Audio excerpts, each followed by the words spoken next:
자, 그럼 이제 과세 표준이 나오는데 요거 하기 전에 요 공식을 우리가 또 한번 보면 되겠죠. 뭐냐 하면은 과세 표준 곱하기 세율. 그럼 뭐가 나오죠? 산출세액이 나온다. 그럼 과세 표준을 어떤 금액으로 하냐인데 외우지 말고 이렇게 하면 돼요. 취득세, 등록면허세, 양도소득세는 내가 신고하는 거예요. 신고하면은 신고서를 작성해. 그럼 여기에 과세 표준은 신고가액이 되는 거예요. 이해가셔? 근데 신고를 안 했어. 재산세는 신고하는 게 아니죠. 때 되면 고지서 날라오죠. 고지서에 금액이 인쇄돼서 오죠. 그럼 금액은 어떤 금액으로 세금을 산출했냐 이게야. 어떤 금액으로 산출하냐. 이것은 기준금액. 1년에 한 번씩 전국의 땅값, 전국의 집값을 국토부 장관이 결정해서 공시하죠. 바로 그 금액을 뭐라고 그러죠? 시가표준액이라 합니다. 시가표준액은 기준금액이야. 매년 같아요, 달라요? 다르다는 얘기죠. 올라갈까 내려갈까? 그렇죠. 올라갈 수밖에 없는 거죠. 그래서 여러분이 먼저 공부할 때 이렇게 하는 거예요. 취득세 신고해. 신고할 땐 내가 신고가액으로 신고해. 근데 신고 안 했어. 신고 안 하면 뭐가 날라와? 고지서. 고지서에 보면 나는 신고를 안 했는데 세금이 인쇄돼서 오죠. 그럼 정부가 어떤 금액으로 계산한 거냐? 시가표준액이야. 항상 고지서가 날라오면 정부는 이걸로 계산해. 정부가 계산할 때는 국토부 장관이 결정한 시가표준액으로, 고지서에 나온 건 다 시가표준액이야. 말 이해 가셔? 따라서 재산세 고지서, 그 다음에 종합부동산세 같은 개념이에요. 용어만 다른 거죠. 미리 얘기할게요. 우리가 재산세는 시가표준액이라고 하고 종합부동산세, 국세는 공시가격이라는 용어를 써요. 내용은 거의 같은 거예요. 해서 지방세 시가표준액, 국세는 뭐라고 그러죠? 공시가격. 이렇게 용어만 다릅니다. 이따가 종부세 시간에 또 하죠. 자, 그런데 이 시가표준액은 개인이나 법인이나 똑같아요. 항상 재산세는 시가표준액 끝. 그런데 시험에 법인은 법인장부 금액 이렇게 틀리게 나와. 그럼 법인장부 금액이 왜 틀렸나 외우지 말고요. 법인이 재산을 취득하면 장부에 쓰겠죠. 근데 장부에 쓴 거는 최근 금액이에요? 옛날 금액이에요? 옛날에 사온 금액이야. 재산세는 적용할 수 있다 없다? 없어요.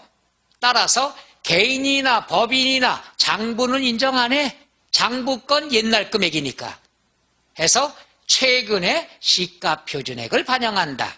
근데 시험 보러 가서 법인이면 법인장부 왠지 그럴듯해 뵌다는 얘기죠. 그래서 이해하세요. 법인장부에 쓴 금액은 지금 금액, 옛날 금액. 옛날에 취득가액이니까 지금 재산과 아무런 의미가 없죠. 법인장부는 어떨 때 필요하냐? 취득세 낼 때. 취득가액대로 장부에 써야 되니까. 요거 만만치 않은 거예요. 여기선 이해가 되는데 시험 보러 가서 법인은 법인장부 왠지 그럴듯해 뵌다는 얘기죠. 그러니까 요걸 따져야 돼. 법인이 장부에 쓴 건 옛날 취득가액이니까 오늘의 재산과 관계가 없는 거란 얘기죠. 그 다음에 재산세 과세 표준은 뭐냐? 시가표준액 끝. 왜 그러냐 하면은 시가표준액인 경우도 있고 곱하기가 나오는 경우도 있으니까 재산세다 시가표준액. 그런데 콕 찍어 토지, 콕 찍어 건축물, 콕 찍어 주택으로 나올 때는 시가표준액 끝. 이건 정답이 아니야. 곱하기가 나와야 된다는 얘기죠. 콕 찍지 않으면 시가표준액, 찍으면 곱하기가 나오는데 공정시장가액 비율이라는 건 뭐냐 하면은 얘는 재산세하고 종합부동산세만 있는 제도예요. 이건 뭐냐? 시장 경기에 따라 공정하게 깎아주겠다. 이게 공정시장가액 비율. 얘는 뭐냐?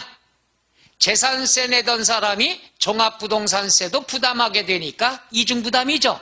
불만이 있으니까 달래려고. 알았어. 그럼 옛날에는 시가표준액이 10억이다. 그럼 10억 가지고 세금을 부과했는데 종부세가 신설이 되니까 좀 깎아줄게. 이게 공정시장 가입비율. 이거는 플러스 마이너스 조정할 수 있지만 그거 몰라도 되고 현행 몇 프로 깎아주느냐 적용하느냐 70%.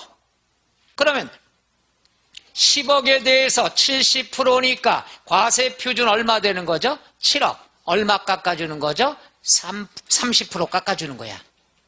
왜? 종부세 또 내니까. 이게 공정시장 가입비율이에요. 그럼 시험에는 토지, 건축물은 똑같이 70%지만 아까도 얘기했죠?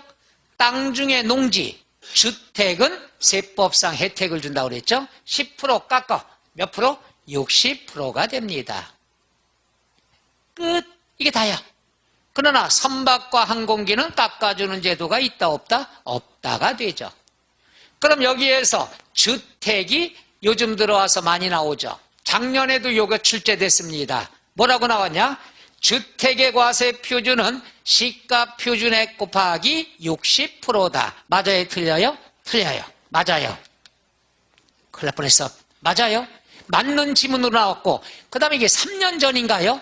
3년 전인가는 요게 70%로 틀리게 나왔어요. 그럼 차이가 뭐라고 그랬어요? 플러스 마이너스 10이라고 그랬죠. 이것도 시험 보기 전에 강의 내용을 해줬어요. 70% 나온 기출문제도 많이 풀어봤고 그랬다가 작년에 60% 옳은 지문으로 나왔습니다. 그러니까 올해는 시가표준액 과세표준은 출제 가능성이 좀 희박하다는 얘기죠. 여기까지가 끝.